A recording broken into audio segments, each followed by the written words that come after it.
Pengacara Brigadir J. Kamarudin Simanjuntak menyebut ada Jenderal Bintang 3 yang merasa ketakutan saat menangani kasus Verdi Sambo.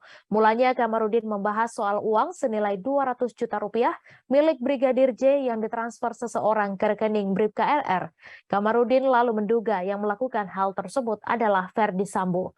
Ia lantas meminta PPATK untuk turut serta menyelidiki kasus pembunuhan Brigadir J yang diotaki oleh Verdi Sambo. Kamarudin kemudian mengaku ada Jenderal Bintang 3 yang bercerita atau curhat kepada dirinya. Menurut Kamarudin, Jenderal Bintang 3 tersebut merasa ketakutan saat menangani kasus Verdi Sambo.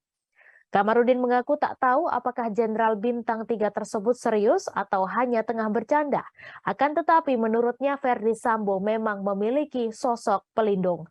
Kamarudin kemudian menceritakan momen saat ia mengirim bukti soal pembunuhan Brigadir J ke penyidik. Kamarudin menjelaskan saat itu penyidik malah ketakutan. Ia menyebut penyidik takut jika handphonenya dipantau, bahkan ada juga penyidik yang menolak bukti.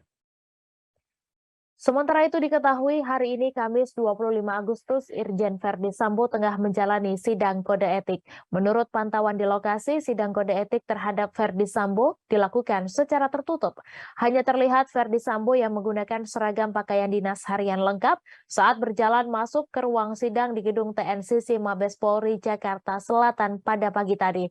Dari pantauan juga hanya terlihat 2 buah monitor televisi di depan gedung yang menayangkan proses awal sidang dengan tidak menggunakan suara.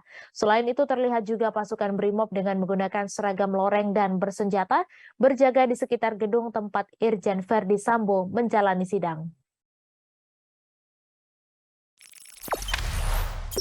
Jangan lupa subscribe, share, komen, dan like ya.